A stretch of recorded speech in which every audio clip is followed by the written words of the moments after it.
یہ سارے کے سارے جانور تیرے ہی پیسے سے اللہ تعالیٰ نے بڑھائے ہیں، آج یہ سارا کا سارا مال لے جا، میں تیرے اور تیرے مال کے بیچ میں کبھی حائل نہیں ہوگا۔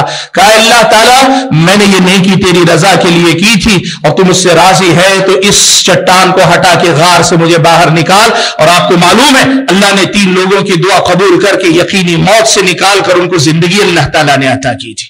حاضرین گرامی، اسلامی شریعت کی یہ تعلیمات جو ہم اور آپ کو یہ بتاتی ہیں کہ اپنے مزدوروں کے ساتھ ہمارا رویہ کیسا ہونا چاہیے، اپنے ساتھ کام کرنے والوں کے ساتھ معاملہ کیسا ہونا چاہیے، انصاف پر، خیر خواہی پر اور ان کی اپنی بھلائی کی سوچ والے، اور اتنا ہی نہیں ان کے لیے نظروں میں ایک احترام لائیں۔ اللہ کے نبی نے کہا نا، آدمی کے برا ہونے کے لیے بحسب امرئ من الشر ان يحقر اخاه المسلم، آدمی کے حقیر اور برا ہونے کے لیے، گنہگار ہونے کے لیے اتنا کافی ہے کہ وہ اپنے مسلمان بھائی کو حقیر اور کمتر سمجھے۔ یہ گناہ کبھی نہ کرے ان مزدوروں کو، کمزور طبقے کو دیکھ کر۔ اور اس کے ساتھ آخری بات، ہم میں سے سب کہیں نہ کہیں اجرت پہ، مزدوری پہ کام کرتے ہیں۔ ایک بات آپ سے بھی یہ کہنی ہے کہ جہاں کام کریں پوری دیانتداری سے کام کریں۔ اللہ کے نبی نے ایک بات کہی، ان اللہ یحب من العبد اذا عمل عملا ان یتقنہ، اللہ تعالیٰ کو یہ بات پسند ہے کہ بندہ جب کوئی کام کرے تو پورے اتقان کہتے ہیں کسی کام کو بہتر سے بہتر جو کر سکتے ہیں اس انداز میں کریں، پورے پرفیکشن کے ساتھ کریں، پورے ڈیڈیکیشن کے ساتھ کریں، پورے اخلاص کے ساتھ کریں، پوری توجہ کے ساتھ کریں۔ ہم لوگوں کو بھی یہ ہونا چاہیے۔ جب اجرت پہ رکھنے والے ایسے خیر خواہ ہو جائیں گے، اجرت پہ کام کرنے والے ایسے خیر خواہ ہو جائیں گے، پھر آپ دیکھیے کیسے ترقی دنیا کے اندر آتی ہے، کیسے سماج مضبوط ہوتا ہے، کیسے دنیا بہتر مقام ہوتی جاتی ہے، اور لوگوں کے درمیان کیسے الفت و محبت قائم ہوتی ہے۔ میں اپنی گفتگو ختم کرتے ہوئے قرآن مجید کی آیت آپ کو یاد دلانا چاہتا ہوں، یا ایھا الذین آمنوا اوفوا بالعقود، اے ایمان والو جو معاہدے کرتے ہو معاہدوں کو پورا کیا کرو۔ اللہ سے دعا ہے کہ اللہ تعالیٰ مجھے اور آپ سبھی حضرات اور خواتین کو یہ جو ہم معاہدات کرتے ہیں ان کو پورا کرنے کی توفیق عطا فرمائے۔ ہمارے سماج کے مزدور پیشہ طبقے کے حقوق کو یاد رکھ کر ہمیشہ ان کے حقوق صحیح طریقے سے ادا کرنے کی توفیق عطا فرمائے۔ اللہ تعالیٰ ہم اور آپ کو دنیا میں جب تک رکھے ایمان اسلام پر قائم رکھے، جب اپنے پاس بلائے تو ایمان کی حالت میں بلائے۔ جو بیمار ہیں اللہ ان کو شفا عطا فرمائے، جو لوگ قرض دار ہیں قرض کی ادائیگی کے اسباب اللہ تعالیٰ مہیا فرمائے، جو لوگ انتقال کر گئے اللہ تعالیٰ ان سب کی مغفرت فرمائے، ہمارے اساتذہ کی مغفرت فرمائے، ہمارے والدین آبا و اجداد کی مغفرت فرمائے۔ ہم میں سے جو پریشان حال ہیں اللہ تعالیٰ ان کی پریشانیوں کو دور فرمائے، جو لوگ قرض دار ہیں اللہ تعالیٰ قرض کی ادائیگی کے اسباب مہیا فرمائے، اور جو لوگ بے روزگار ہیں اللہ تعالیٰ ان کو روزگار عطا فرمائے۔ اللہ تعالیٰ جان و مال عزت و آبرو کی سلامتی نصیب فرمائے، اور ان سب سے بڑھ کر اللہ تعالیٰ دین و ایمان کی سلامتی نصیب فرمائے۔ اللہ تعالیٰ جہاں کہیں مسلمان پریشان ہیں، مسائل سے دو چار ہیں، ملک کے اندر مسلمانوں کے حالات کا مسئلہ ہو، ملک سے باہر کہیں بھی، اللہ سب جگہ مسلمانوں کا محافظ اور ان کا مولا ہو جائے۔ اللہ تعالیٰ سب کو دنیا میں ایمان اور اسلام پر چلنے کی توفیق عطا فرمائے، اور ہم سب کو جب بلائے تو اس حال میں بلائے کہ وہ ہم سے راضی ہو۔ آمین۔ وآخر دعوانا الحمد للہ رب العالمین۔